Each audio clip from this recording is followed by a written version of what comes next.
Está Gustavo Córdoba, él es analista político, magíster en comunicación política y director de Subán Córdoba y Asociados, en contacto con nosotros. Hola Gustavo, ¿cómo estás? Buenas noches. Buenas noches, un placer. ¿Cómo les va? Bien, bien, ¿vos cómo estás?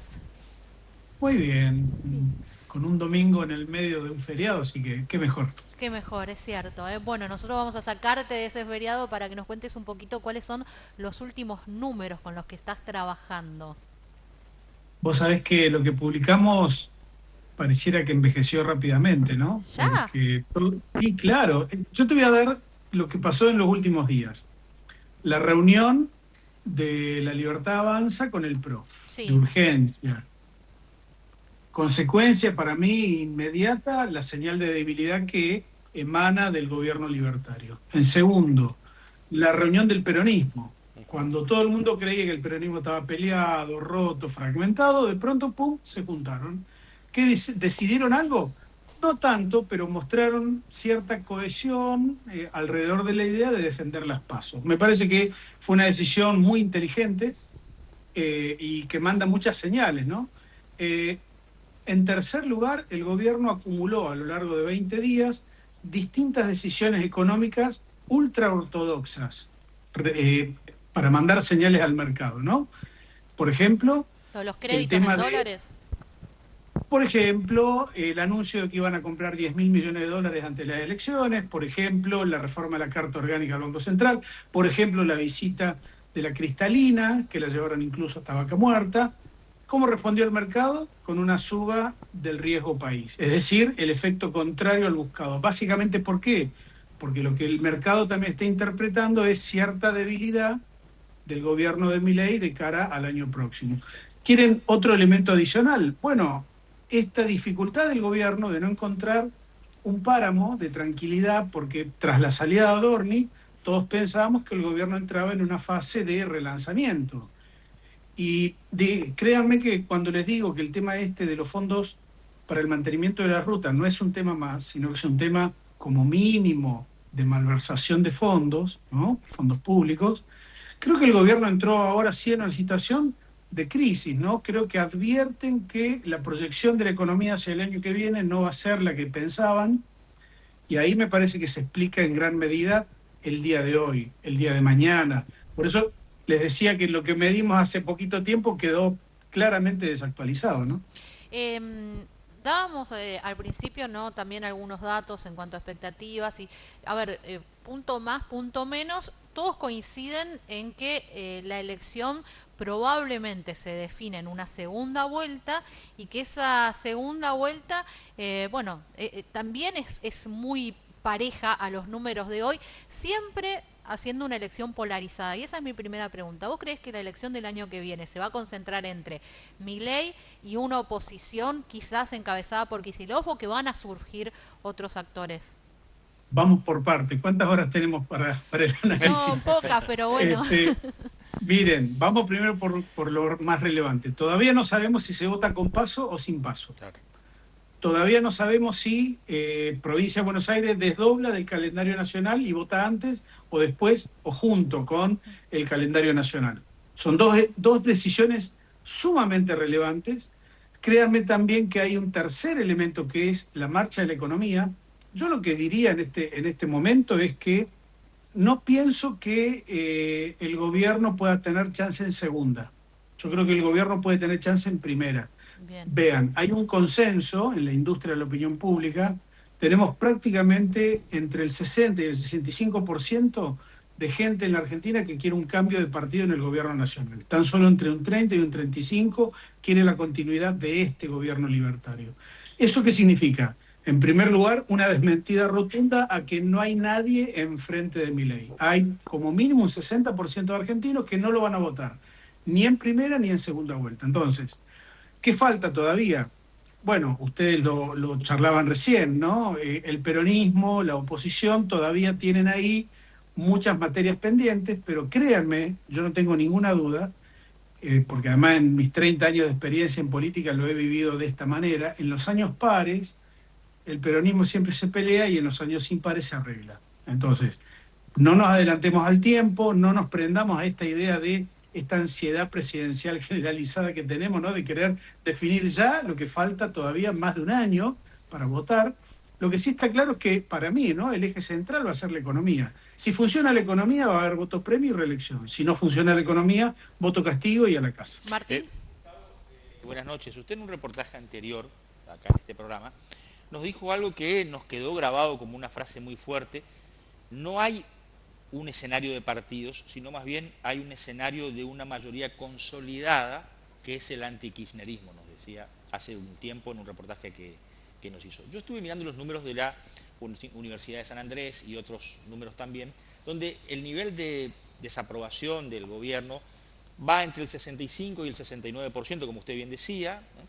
Pero también cuando le preguntaban respecto del retorno del kirchnerismo, la gente arriba del 60 decía no, no quiero un retorno del kirchnerismo. La pregunta es, usted bien dijo recién, falta un año, la economía va a ser decisiva, pero esa mayoría que usted veía con tanta claridad, ¿se fue diluyendo? ¿El kirchnerismo todavía está presente en la memoria colectiva de esa mayoría o es un tema que fue arrasado por el fracaso de la economía de todos los días?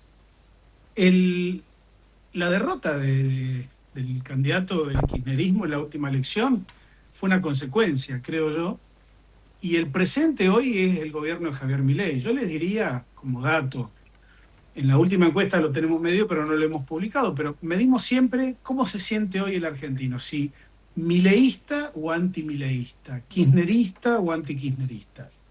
Estamos viendo que las identidades se manifiestan en términos negativos. Es decir, es más fácil afirmar lo que no soy o lo que no me gustaría ser que lo que soy. Claro. Eso es como una especie de afirmación contraidentitaria. Bueno, antikirchnerismo versus antimileísmo, hoy ganaría el antimileísmo por 3 o 4 puntos. En un sprint final, ¿no?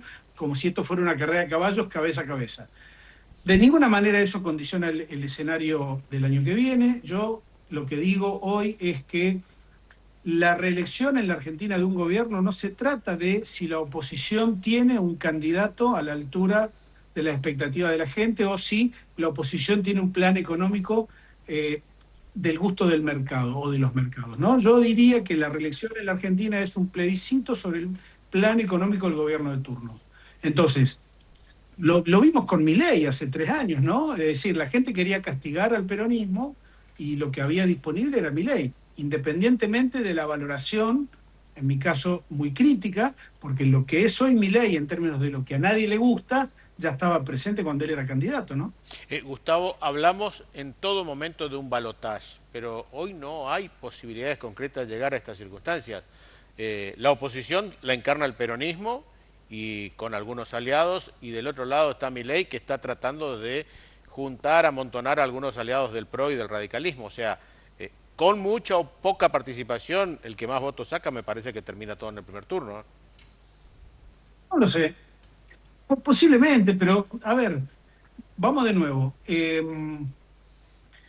La dinámica de las elecciones en América Latina nos está mostrando elecciones cada vez más polarizadas. Es decir, los que venden centro, o los que venden por ahí moderación o equidistancia entre las distintas alternativas a un lado y al otro lado de la grieta, por lo general, lo vimos en la elección de octubre del año pasado, bueno, terminan siendo arrasadas, ¿no?, por la polarización. La elección argentina todavía tiene estas cuestiones que yo les decía, no sabemos si hay paso o no, no sabemos si Buenos Aires junta o no con la Nacional, todavía falta definir todos estos candidatos que han surgido de último momento que le compiten a Milei, ¿no es cierto? Porque esos no le van a condicionar el voto a un eventual candidato peronista. Así que yo diría que todavía falta mucho para ver el escenario definitivo. Creo que la elección de noviembre de Estados Unidos es muy determinante porque Milei se juega ahí un salvataje in extremis de vuelta de Donald Trump. Ustedes ven que la economía de la Argentina no es lo que prometió Milei y tiene muchas dificultades. Entonces, para tener chance de llegar a octubre más o menos bien consolidado y con posibilidades ciertas de ser reelecto, bueno, Milei tiene que hacer todavía un gran esfuerzo, ¿no? El que tiene la obligación y la centralidad en la Argentina para producir resultados es el gobierno, no la oposición. En ese sentido, la oposición la tiene muy fácil, porque tendría que hacer, bueno, lo que hizo Milei, llegar enterito, bien parado, sin demasiados conflictos, sin demasiadas tensiones, y que la gente lo utilice como una herramienta de castigo, ¿no? Sergio Massa. No lo sé, puede ser. ¿Puede ser Yo diría candidato claro que en una sí. PASO? A ver, ustedes se sorprenderían porque nosotros no publicamos esos datos, pero hay muchos colegas que sí. Y hoy Sergio Massa le pata o le gana a Milei en un escenario de balotaje. Hay un escenario contrafáctico que utilizan mis colegas de Alaska y 3.0, que ellos vienen midiendo desde el primer día de Milei el escenario de balotaje, cómo sería a lo largo del tiempo desde que Milei es presidente. Y la última medición le dio casi 10 puntos arriba a Sergio Massa sobre Milei. Digo, Massa quizás al que nunca vota peronismo y quizás no sea del agrado de él. Ahora, el que vota peronismo ya lo votó, estuvo a punto de ganar en primera vuelta.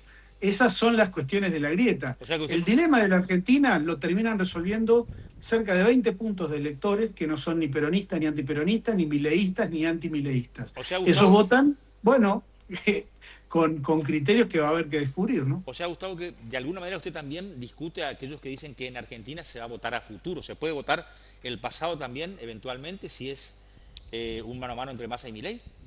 Con dos gestiones que obviamente... No, se va a votar la actualidad, no, se vota el éxito o el fracaso del plan económico del gobierno turno. Por eso. También en su momento le tocó el fracaso a Massa, por eso a eso me refería. No, Massa era, a ver, tenía la mochila de un gobierno que no pudo controlar la inflación. Entonces, la cuestión es que este gobierno actual, en teoría, controla la inflación, pero estamos viendo que, a ver, usando un truco muy puntual, ¿no? Yo, ¿cómo hago para tener en mi economía personal el equilibrio fiscal que tiene el gobierno hoy, que se jacta, digamos, de que esa es la manera de llevar las cosas adelante? No paga los gastos corrientes. Es muy simple, es como si usted deja de pagar el alquiler, deja de pagar la tarjeta, deja de pagar el colegio de los chicos. Claro, va a tener 3, 4 meses fantásticos, le va a sobrar la plata, pero en determinado momento la realidad le viene a golpear la puerta. Creo que el gobierno Milei está improvisando en ese aspecto. El tema de los fondos para mantenimiento de las rutas es un tema muy delicado. El gobierno dedicó 3/4 partes de esos fondos al mantenimiento del equilibrio fiscal, lo cual no lo puede hacer. Entonces, es como que el gobierno nos está contando una película contable, ¿no? Muy a criterio de su relato, pero la realidad es otra. Yo creo que ahí está el tema. El pasado puede ser resignificado. Ahora, yo le diría que el que tiene la obligación y la centralidad es el gobierno. Gustavo, teniendo en cuenta que la mayoría de los analistas coinciden en que no volver atrás y el kirchnerismo, etcétera, etcétera, uno puede sospechar, a mí me gustan las teorías conspirativas, que hay una campaña permanente de microtargeting anti-kirchnerista, digamos, tratando de convencer a la gente de todo lo malo, todo lo pernicioso, todo lo negativo. ¿Eso se puede probar? ¿Se puede...? No, miren, yo en distintos focus group, en el pasado y ahora, y colegas también lo han hecho, mostramos fotos de Néstor Kirchner, mostramos fotos de Raúl Alfonsín, mostramos fotos, no sé, de Perón, y los menores de 35 años no tienen ni idea de lo que estamos hablando. Ni idea. Y déjenme decirle otro dato. Esos menores de 35 en el padrón, que va a votar el año que viene, son la mitad. Y déjenme decirle más. Comparado con los mayores de 35, los menores van a votar más que los mayores de 35. Es decir, que no solamente son más en el padrón, sino que además en el total de votantes reales, en el escrutinio, van a ser una mayoría consistente. Ellos definen la elección. Y no saben lo que pasó en la dictadura, no saben qué pasó en Malvinas. Recién ahora, con los errores que cometió el gobierno de Milei, con el tema Malvinas, ¿no? Las declaraciones desafortunadas de la ministra de Seguridad diciendo que no se podía entrar a la cancha con el mapita de Malvinas y, bueno, todo lo demás que vino después. Creo que muchos se están enterando recién ahora, ¿no? De Malvinas. Lo que quiero decir es lo siguiente. El presente, muchas veces es una invitación para discutir el pasado, pero créame que la sociedad argentina vota para adelante. Una y otra vez la sociedad argentina va a votar para adelante. Si lo que no le gusta en el presente tiene posibilidades de una reválida, lo va a evaluar por la cuestión económica, no por otra cuestión. De hecho, yo creo que si vean, ¿cuál es el problema que tiene hoy Milei? Que él apela a la batalla cultural cada vez que tiene problemas económicos. El problema es que eso ya perdió eficacia. Ya no tiene el mismo rendimiento. A ver, las cosas que decía o hacía Milei al principio de su mandato, bueno, a algunos les gustaba, a otros no tanto, pero nadie decía nada. Hoy todo lo que hace Milei cae mal, ¿no es cierto? Entonces ahí hay un tema. Gustavo, muchas gracias, como siempre, muy amable. Un saludo enorme, chau. Ahí está Gustavo Córdoba.